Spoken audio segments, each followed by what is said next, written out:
The Hawaiian sun painted golden streaks across Pearl Harbor's tranquil waters. As Seaman First Class James Rasmussen adjusted his cap and gazed across the magnificent fleet, anchored in the bay. It was Sunday morning, December 7th, 1941, and the United States Navy's Pacific Fleet lay peacefully at anchor. Unaware that this serene dawn would become one of the most infamous dates in American history, Admiral Husband Kimmel stood on the deck of his flagship, the USS Pennsylvania, reviewing intelligence reports that had grown increasingly ominous over recent months. The relationship between Japan and America had deteriorated steadily since Japan's invasion of China. In 1937, economic sanctions, oil embargoes, and diplomatic tensions had created a powder keg in the Pacific. If you believed Emperor Hirohito's forces would dare strike American soil directly, in the harbor's crystal-clear waters, 8 mighty battleships formed Battleship Row, a symbol of American naval supremacy. The USS Arizona, USS Oklahoma, USS West Virginia, USS California, USS Nevada, USS Tennessee, USS Maryland, and USS Pennsylvania represented the backbone of America's Pacific defense. Nearby, cruisers, destroyers, and auxiliary vessels completed a formidable flotilla that had long deterred any thoughts of aggression against American interests. According to historical records from the Pearl Harbor National Memorial Archives, the base housed over 40,000 military personnel and civilians that peaceful Sunday morning. Most sailors enjoyed their weekend liberty, many still sleeping off Saturday night's adventures in Honolulu's bars and dance halls. The few on duty performed routine maintenance and stood ceremonial watches, never imagining that across the Pacific, a massive Japanese strike force had been steaming toward them for nearly 2 weeks. Commander Mitsuo Fukuda led the first wave of 183 Japanese aircraft that had launched from 6 aircraft carriers positioned to 130 miles north of Oahu. The seasoned pilot had trained relentlessly for this moment, studying detailed intelligence photographs and models of Pearl Harbor, until every ship's position was burned into his memory. His orders from Admiral Isoroku Yamamoto were crystal clear: deliver a devastating blow that would cripple America's Pacific Fleet and prevent American interference with Japan's planned expansion throughout Southeast Asia.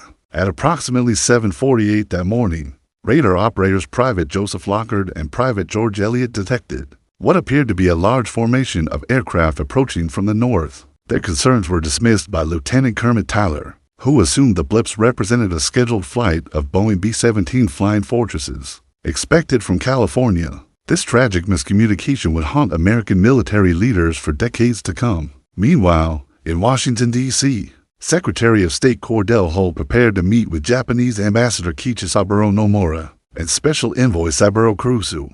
The Japanese diplomats carried what they believed was a final negotiation proposal. Unaware that their own government had already committed to war, President Franklin Delano Roosevelt and his advisors suspected Japanese treachery, but never imagined the scope and audacity of the planned attack. The tranquil Sunday atmosphere at Pearl Harbor reflected America's broader sense of security, protected by thousands of miles of ocean. Most Americans viewed the European war as a distant conflict that clever diplomacy might yet resolve. Isolationist sentiment remained strong despite President Roosevelt's increasingly pro-British policies and his efforts to prepare the nation for potential involvement in the global conflict. Captain Mervyn Bennion of the USS West Virginia completed his morning inspection, noting with satisfaction his crew's professionalism and the ship's pristine condition. Like his fellow officers, Bennion had received intelligence warnings about possible Japanese aggression, but most assessments focused on potential attacks against British or Dutch colonies in Southeast Asia, not American territory. As church services began across the base and families prepared for traditional Sunday dinners, the approaching Japanese aircraft crossed Oahu's northern shoreline. The peaceful morning air carried the distant hum of engines that most listeners dismissed as routine training flights. Within minutes, this assumption would prove catastrophically wrong, and America's isolationist dreams would die in flames and smoke above the waters of Pearl Harbor. The stage was set for a day that would transform not only American military policy, but the entire course of World War II. At exactly 7:55 on that fateful Sunday morning, Commander Mitsuo Fukuda's voice crackled over the radio frequencies as he transmitted the code, words that would echo through history: Tora, Tora, Tora. The message confirmed to Admiral Chuichi Nagumo aboard the carrier Akagi that complete tactical surprise had been achieved. Pearl Harbor lay spread below the Japanese formations like a detailed war game map.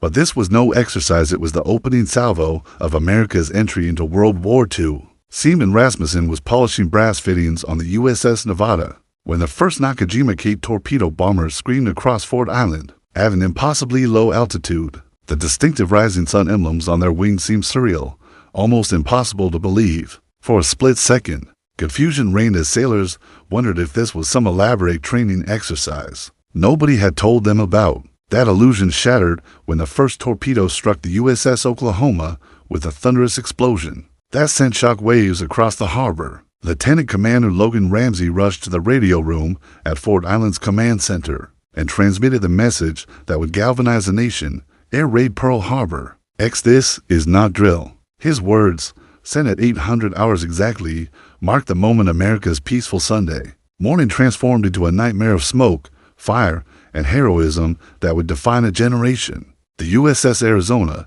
became the attack's most tragic symbol when a 1,600-pound armor-piercing bomb, dropped from Lieutenant Commander Takeshi Hirata's high-level bomber, penetrated her forward magazine. The explosion, occurring at 8:06, lifted the mighty battleship's bow completely out of the water before she settled back in a towering inferno that claimed 1,177 lives in mere seconds. Among the victims was Captain Franklin Van Valkenburg, who remained at his post directing damage control efforts until the magazine explosion sealed his fate, as documented in the official Navy Department communique released December 8, 1941.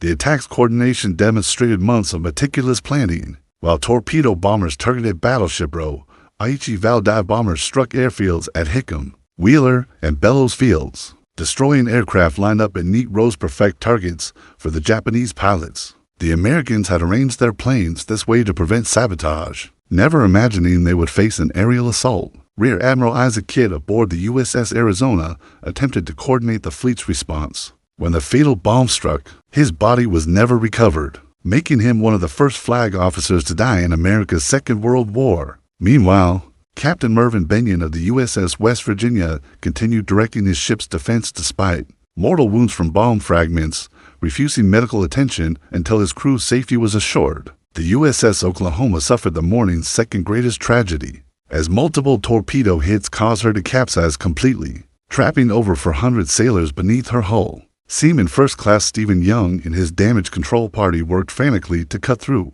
the ship's bottom plates, rescuing 32 men over the following 3 days in a desperate race against time and rising water. At Hickam Field, Master Sergeant Emil Dvorak organized ammunition supplies for the few anti-aircraft guns that could be brought to bear against the attacking aircraft. Despite having no advance warning and minimal defensive preparations, American gunners managed to shoot down 29 Japanese planes during both attack waves, proving that surprise did not mean defenseless. The civilian population of Honolulu experienced terror, as some Japanese aircraft strafed residential areas and a few bombs fell in populated districts.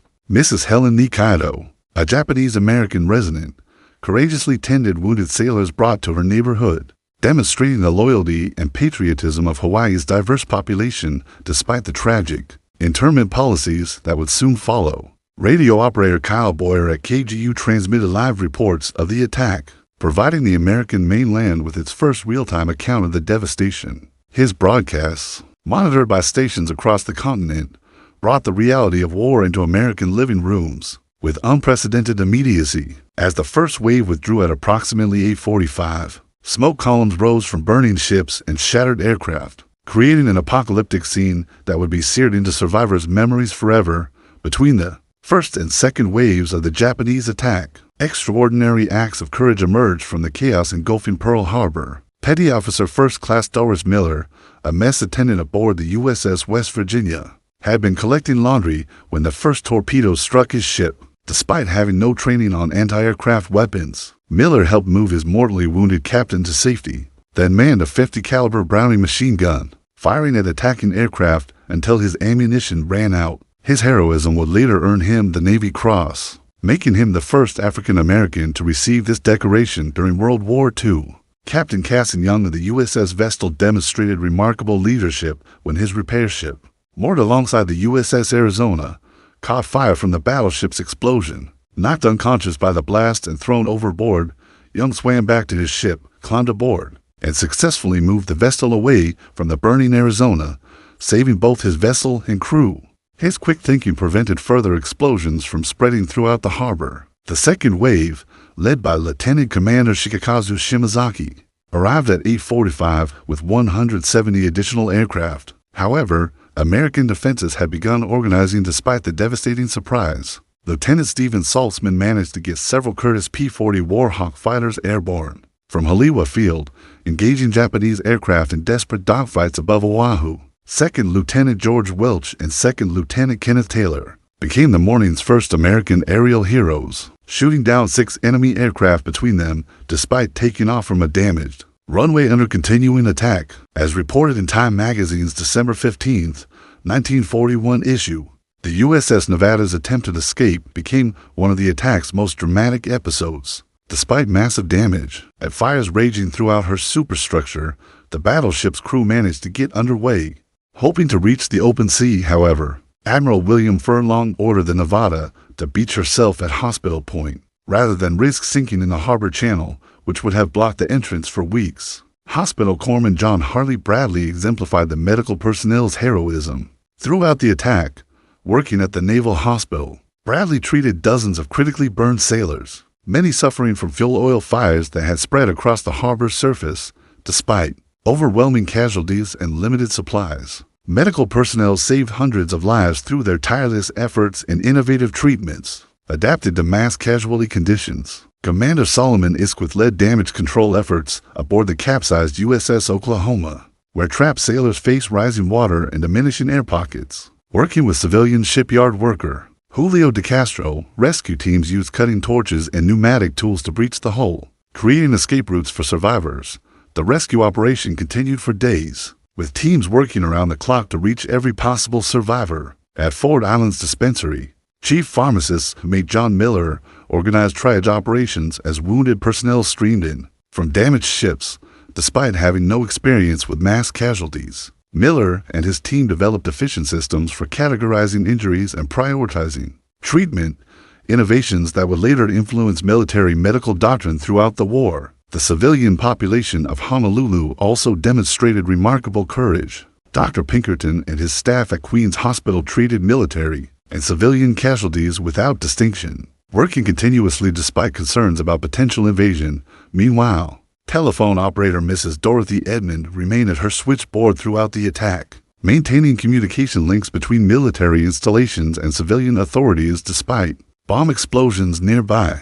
Lieutenant Commander William Hobby led repair parties aboard the USS Pennsylvania, which had suffered bomb damage while in dry dock. His teams worked frantically to restore power and communications, enabling the flagship to serve as a coordination center for harbor defense efforts.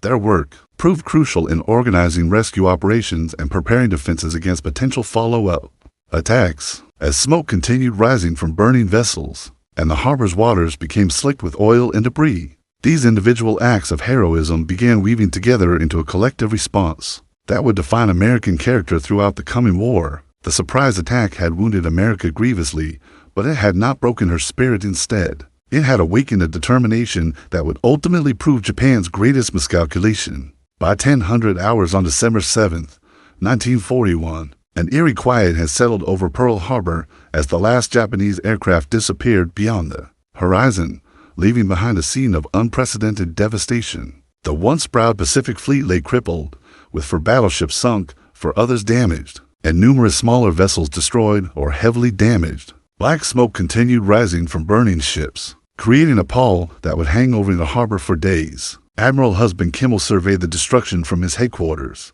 grappling with the magnitude of the disaster that had occurred under his command. The USS Arizona continued burning, her forward magazine explosion having created such intense heat that the fires would smolder for 3 more days. Nearby, the USS Oklahoma lay completely capsized, her hull barely visible above the oil-slicked waters that trapped hundreds of sailors. Beneath the twisted steel, Chief Boatswain's Mate Joseph George led salvage operations aboard the USS West Virginia, where careful flooding had prevented complete capsizing, but left the ship settled on the harbor bottom. George's teams worked methodically to seal compartments and remove casualties, while fighting persistent fires fueled by ruptured oil tanks. The grim work of body recovery would continue for weeks, with some remains not found until the ship was raised months later. The human cost proved even more staggering than the material damage. According to the official casualty report compiled by the Navy Department, 2,403 Americans died that morning,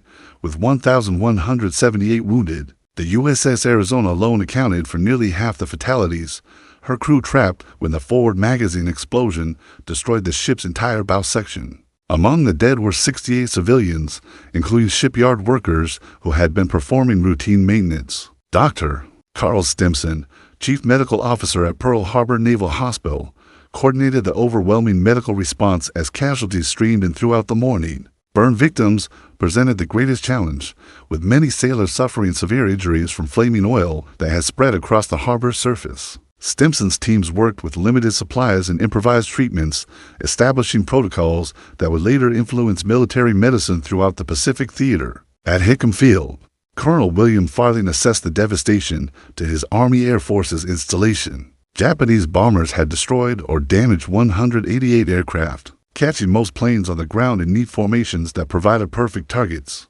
Hangars lay in ruins, fuel storage tanks burned furiously, and the base's operational capacity had been virtually eliminated. Similar destruction at Wheeler and Bellows Fields left Oahu almost defenseless against air attack. Lieutenant Colonel James Rasmussen coordinated intelligence gathering efforts, attempting to determine whether the attack represented a prelude to invasion or a standalone strike. Radio intercepts and prisoner interrogations gradually revealed that no Japanese ground forces were approaching, but invasion fears would persist for days. These concerns prompted immediate martial law declaration and the beginning of security measures that would profoundly impact Hawaii's diverse population, as documented in the Honolulu Star Bulletin special edition published that evening. Civilian casualties resulted from anti-aircraft shells falling in populated areas and deliberate strafing attacks on residential neighborhoods. The territorial government implemented blackout procedures and emergency rationing as authorities struggled to maintain order while preparing for possible follow-up attacks. Commander Edward Harp led the harbor's initial damage assessment, cataloging losses that would take months to fully understand. Beyond the obvious ship casualties, critical infrastructure damage included destroyed dry docks, damaged fuel storage facilities, and compromised communication networks.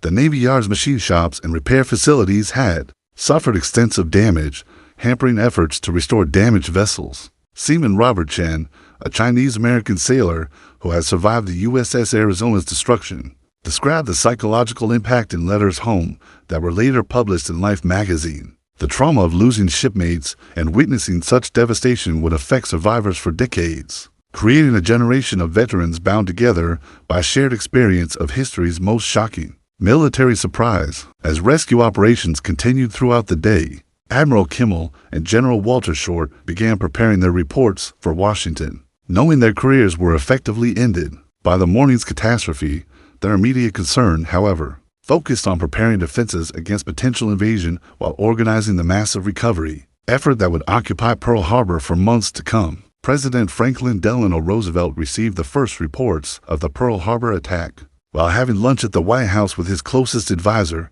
Harry Hopkins. The president's initial reaction, according to Hopkins' memoirs published in 1948, was stunned disbelief followed by grim determination. Roosevelt immediately summoned his war cabinet, transforming the quiet Sunday afternoon into a whirlwind of strategic planning and diplomatic communications that would reshape America's role in the world conflict. Secretary of War Henry Stimson arrived at the White House within an hour, carrying preliminary casualty reports that painted a devastating picture of American losses. The magnitude of the surprise attack shocked even Roosevelt, who had expected Japanese aggression but never imagined such a bold strike against American territory. Admiral Harold Stark, Chief of Naval Operations, provided additional details as they became available, each update revealing the full scope of the Pacific Fleet's crippling losses. Across America, families gathered around radio sets as news bulletins interrupted regular Sunday programming. The Columbia Broadcasting System's John Daly delivered the first nationwide report at 2:26 Eastern Time, his grave voice informing millions of Americans that their country was under attack. Radio stations remained on the air continuously, providing updates as information trickled in from the Pacific. creating a shared national experience of shock and growing anger. In the Senate, Arthur Vandenberg, previously a leading isolationist, immediately recognized that Pearl Harbor had ended America's ability to remain neutral in the global conflict. The attack had accomplished what months of Roosevelt's persuasion could not, uniting the American people behind war preparation. Telegrams and telephone calls flooded congressional offices as constituents demanded immediate action against Japan. Eleanor Roosevelt demonstrated remarkable composure during her regular Sunday evening radio broadcast, addressing the nation with calm reassurance while acknowledging the gravity of the situation. Her words, heard by an estimated 60 million Americans, helped steady national morale during those first crucial hours when the extent of American losses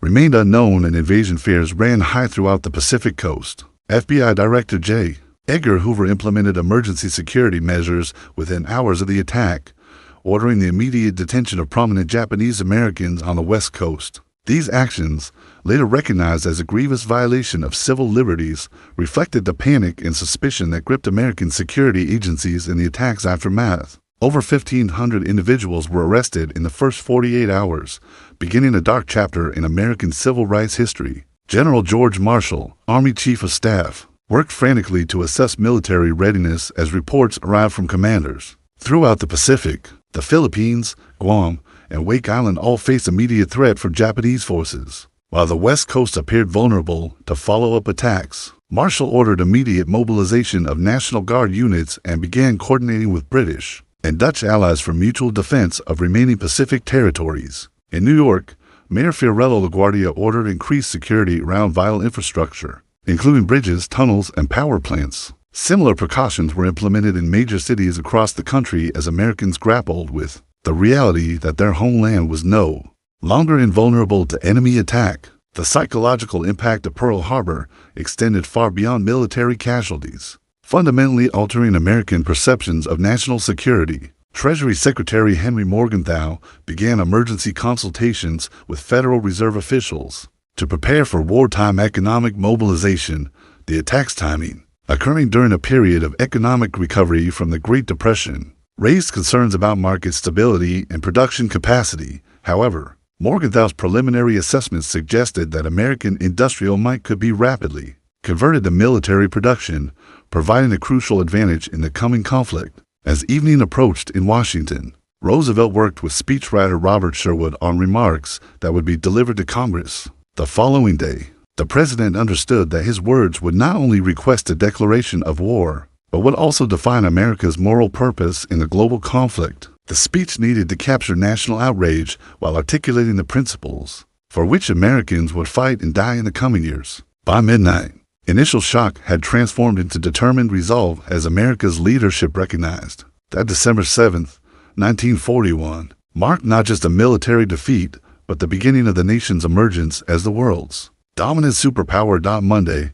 December 8, 1941, dawned gray and somber in Washington, D.C., as President Franklin Delano Roosevelt prepared to address a joint session of Congress and, through radio broadcast, the entire American nation. The president had worked late into the night crafting what would become one of history's most famous speeches. Assisted by his speechwriter Robert Sherwood and Press Secretary Stephen Early, Roosevelt understood that his words must not only request a declaration of war, but inspire a nation still reeling from the previous day's devastating surprise attack. At 12:30 that afternoon, Roosevelt entered the packed House chamber, his leg braces hidden beneath his formal morning coat, projecting the strength and determination that would carry America through its darkest hours. The assembled congressmen, senators, cabinet members, and Supreme Court justices rose as one, their faces reflecting the gravity of the moment. In the gallery, Eleanor Roosevelt sat with guests, including several wounded Pearl Harbor survivors who had been flown to Washington to witness this historic moment.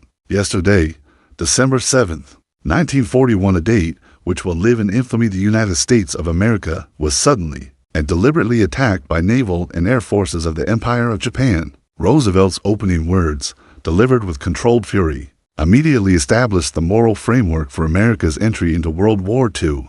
The phrase infamy resonated through the chamber and across the nation, transforming Pearl Harbor from a military defeat into a sacred cause for national vengeance. The president's 6-minute address methodically outlined Japanese attacks, not only against Pearl Harbor, but also against Malaya, Hong Kong, Guam, the Philippines, Wake Island, and Midway Island. Demonstrating the coordinated nature of Japan's aggression, Roosevelt emphasized that the attacks had occurred while Japanese diplomats in Washington were supposedly engaged in peace negotiations, highlighting the treachery that would fuel American determination throughout the coming conflict. Senator Arthur Vandenberg, the Republican leader who had long championed isolationism, later wrote in his diary that Roosevelt's speech marked the end of American neutrality forever. The president's request for Congress to recognize that a state of war has existed between the United States and the Japanese Empire passed overwhelmingly 82-0 in the Senate and 388-1 in the House of Representatives.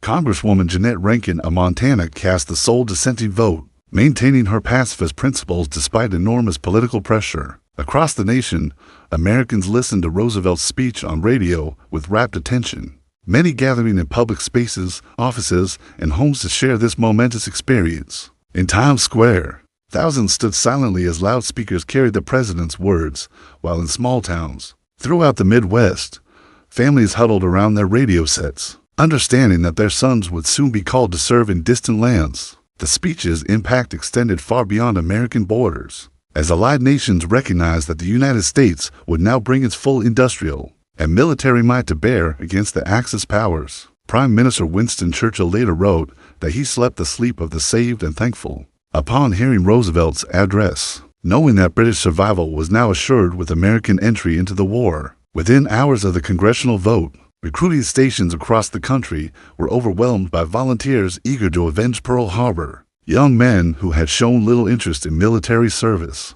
suddenly found themselves driven by patriotic fury to enlist in the Army, Navy, Marines, and Army Air Forces. The attack that Japan's leaders had hoped would discourage American resistance instead created an implacable enemy determined to fight until victory was achieved. Industrial leaders immediately began converting peacetime production to military needs, recognizing that America's economic might would prove decisive in the global conflict. Automobile manufacturers prepared to build tanks and aircraft. Shipyards expanded to construct Liberty ships and naval vessels, and factories retooled to produce ammunition and military equipment on an unprecedented scale. As Roosevelt concluded his address with the words, "So help us God," America had officially entered World War II, transformed from a reluctant neutral into the arsenal of democracy that would ultimately determine the conflict's outcome. The sleeping giant that Admiral Yamamoto had feared awakening was now fully roused, and nothing would ever be the same. In the immediate aftermath of Pearl Harbor, Japan's military commanders pressed their advantages across the Pacific, launching coordinated attacks that demonstrated the careful planning behind December 7th's assault. Admiral Isoroku Yamamoto's strategy aimed to cripple American resistance, while simultaneously seizing resource-rich territories throughout Southeast Asia, creating a defensive perimeter that would make American counterattack prohibitively costly. General Douglas MacArthur's forces in the Philippines faced the first major follow-up assault when Japanese bombers struck Clark and Iba airfields on December 8th, destroying most of the Far East Air Force's modern aircraft caught on the ground. Despite having received word of Pearl Harbor hours earlier, MacArthur's air commanders had failed to disperse their planes, repeating the tactical mistakes that had proven so costly in Hawaii. Lieutenant General Masaharu Hama's 14th Army began landing on Luzon's beaches within days, initiating the campaign that would culminate in the Bataan Death March. Wake Island's small Marine garrison, commanded by Major James Devereux, provided America with its first heroes of the Pacific War when they successfully repelled the initial Japanese landing attempt on December 11th. The Marines' stubborn defense, supported by a handful of Grumman Wildcat fighters flown by Marine Fighting Squadron 211, sank to Japanese destroyers and damaged several other vessels, before finally succumbing to overwhelming odds on December 23rd. Guam's fate was sealed within hours of the Pearl Harbor attack, as Captain George McMillan's small garrison could offer only token resistance against Vice Admiral Shigeyoshi Inu's invasion force. The island's capture provided Japan with a crucial forward base for further Pacific operations, while demonstrating the vulnerability of American territories scattered across the vast ocean expanse. British and Dutch territories faced simultaneous assault as Japan implemented its comprehensive strategy for Southeast Asian conquest. Hong Kong fell on Christmas Day, 1941, after fierce resistance by Canadian and British forces. Singapore, Britain's supposedly impregnable fortress, came under attack from Japanese forces advancing through the Malay Peninsula with unprecedented speed, utilizing bicycle-mounted infantry and jungle warfare tactics that completely surprised Western defenders. According to military historian Samuel Eliot Morrison's Official Naval History, published in the 1950s, Japan's early successes stemmed from superior preparation, tactical flexibility, and an element of strategic surprise achieved at Pearl Harbor. Japanese forces had trained extensively for amphibious operations, while American and Allied commanders remained committed to outdated defensive concepts that proved inadequate against Japan's innovative combined arms approach. Admiral Chester Nimitz assumed command of the Pacific Fleet on December 31st, 1941, inheriting the massive task of rebuilding American naval power while conducting immediate defensive operations with severely limited resources. Nimitz's appointment proved crucial, as his strategic vision and calm leadership would guide American forces through the war's darkest early months toward eventual victory. The Dutch East Indies, with their vital oil resources, became Japan's primary strategic objective as Admiral Conrad Helfrich's combined Allied fleet attempted to defend the sprawling archipelago. The Battle of the Java Sea in February 1940 demonstrated Japan's naval superiority, when Admiral Takeo Takage's forces decisively defeated the Allied squadron, sinking several cruisers and effectively ending organized resistance in the region. Australia faced direct threat for the first time in its history, as Japanese forces advanced toward Port Moresby and Japanese submarines appeared in Sydney Harbor. Prime Minister John Curtin recalled Australian troops from the Middle East, prioritizing homeland defense over supporting Britain's Mediterranean campaign. This decision reflected the fundamental shift in Pacific power relationships caused by Pearl Harbor's devastation. American industrial mobilization began showing results as shipyards launched new vessels to replace Pearl Harbor losses, while aircraft factories increased production of fighters and bombers needed for the coming counteroffensive. The Doolittle raid on April 18, 1942, while causing minimal physical damage to Japan, provided crucial psychological benefits by demonstrating American resolve and capability to strike the Japanese homeland. By spring 1942, Japan had achieved most of its strategic objectives, controlling territory from the Aleutians to the Solomon Islands and threatening both Australia and India. However, the sleeping giant that Admiral Yamamoto had feared awakening was rapidly mobilizing its vast resources for the counterattack that would ultimately reverse the Pacific War's trajectory and lead to Japan's unconditional surrender. The attack on Pearl Harbor fundamentally transformed the United States from an isolationist republic into a global superpower, setting in motion changes that would reshape not only America, but the entire international order for decades to come. The 2,403 Americans who died that Sunday morning became martyrs to a cause that extended far beyond avenging their sacrifice. They died at the moment America assumed leadership of the free world. President Roosevelt's prediction that December 7th would live in infamy proved prophetic, as Pearl Harbor became synonymous with American determination, resilience, and ultimate triumph over seemingly insurmountable odds. The attack's psychological impact transcended its military significance, creating a national unity that enabled unprecedented mobilization of human and material resources. Within 4 years, the industrial nation that Japan had hoped to intimidate into submission became the world's dominant military and economic power. The Pacific Fleet's resurrection from Pearl Harbor's ruins demonstrated American industrial might and engineering prowess that amazed even Allied observers. The USS West Virginia, Oklahoma, and California were raised, rebuilt, and returned to service with improvements that made them more powerful than before their sinking. The Nevada, damaged but not sunk, participated in the D-Day landings, symbolically carrying Pearl Harbor's memory to European liberation. Only the USS Arizona remained